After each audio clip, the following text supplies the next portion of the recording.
ఈరోజు మనము how to create drop down list అనేది తెలుసుకుందాం. సో ఇక్కడ కొన్ని నేమ్స్ ఉన్నాయి. వీళ్ళు ట్రిప్కి వస్తున్నారా లేదా కనుక్కోవడానికి మనం ఎస్ నో అని డ్రాప్ డౌన్ని తయారు చేద్దాం. సో అందుకు ఈ సెల్ని రైట్ క్లిక్ చేస్తే కింద మనకు డ్రాప్ డౌన్ అని ఉంటుంది. దానిపైన క్లిక్ చేస్తే సైడ్ ప్యానెల్లో డేటా వ్యాలిడేషన్ రూల్స్ అని ఓపెన్ అవుతుంది. ఈ ఆప్షన్ 1 దాన్ని సెలెక్ట్ చేసి అక్కడ ఎస్ అని క్లిక్ చేయాలి. ఆప్షన్ 2లో నో అని క్లిక్ చేయాలి. సో దీనికి మనం కలర్స్ కూడా ఇచ్చుకోవచ్చు. వచ్చే వాళ్ళకు గ్రీన్ కలర్ ఇద్దాము, రాని వాళ్ళ కోసం రెడ్ కలర్ సెలెక్ట్ చేసుకుందాం.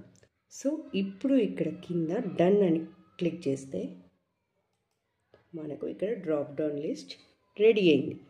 సో ఇందులో చూడండి, ఇప్పుడు ఇక్కడ ఎస్ నో అని ఉంది. సో మిగతా వాళ్ళు కూడా సేమ్ ఉండాలి కాబట్టి దీనికి సెలెక్ట్ చేసి డ్రాగ్ చేస్తే సో డ్రాప్ డౌన్ అందరికీ వస్తుంది. సో ఇప్పుడు వీణా వస్తుందా రాదా ట్రిప్కి అని అంటే తను వస్తే ఎస్ అని క్లిక్ చేస్తుంది, రాకపోతే నో అని క్లిక్ చేస్తుంది. సో ఈ విధంగా మనం yes no options drop down list create చేసుకోవచ్చు. అలానే కాకుండా వేరే వాటికి కూడా డ్రాప్ డౌన్ లిస్ట్ మనం క్రియేట్ చేసుకోవచ్చు. Thanks for watching my channel. Please like and subscribe my channel.